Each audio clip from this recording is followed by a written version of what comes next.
মাছের ডিমের বড়া বানিয়ে সেটা দিয়ে আমি পাকা তেঁতুল দিয়ে টক বানাবো। তো চলো দেখে নিই আজকে আমার কী কী লাগছে। আমি মাছের ডিম নিয়ে নিয়েছি, পাকা তেঁতুল আগে থেকে জলে ভিজিয়ে রেখেছি, সামান্য হলুদ লাগবে, একটু নুন লাগবে আন্দাজ মতো, আর লাগবে ফোড়ন দেওয়ার জন্য সর্ষে, তারপরে লাগবে চিনি। চিনিটা আমরা একটু বেশি নেব, 2 চামচ কি 3 চামচ নেব।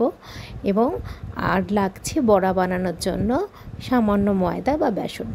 এবার সেটাকে আমরা ভালো করে ময়দাটার সাথে মাছের ডিমটা ফেটিয়ে নেব, নিয়ে বড়া বানিয়ে নেব।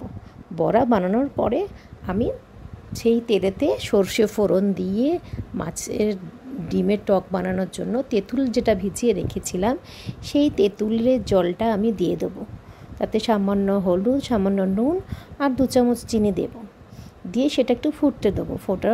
ফুটে এলে তখন সেটাতে আমি মাছের ডিমের বড়াগুলো ছেড়ে দেবো, এবং সেটা মাছের ডিমের বড়ার সাথেও কিছুটা ফুটে এলে তারপরে সেটা নামিয়ে নেবো। ব্যাস হয়ে গেল চটজলদি মাছের ডিমের বড়ার টক।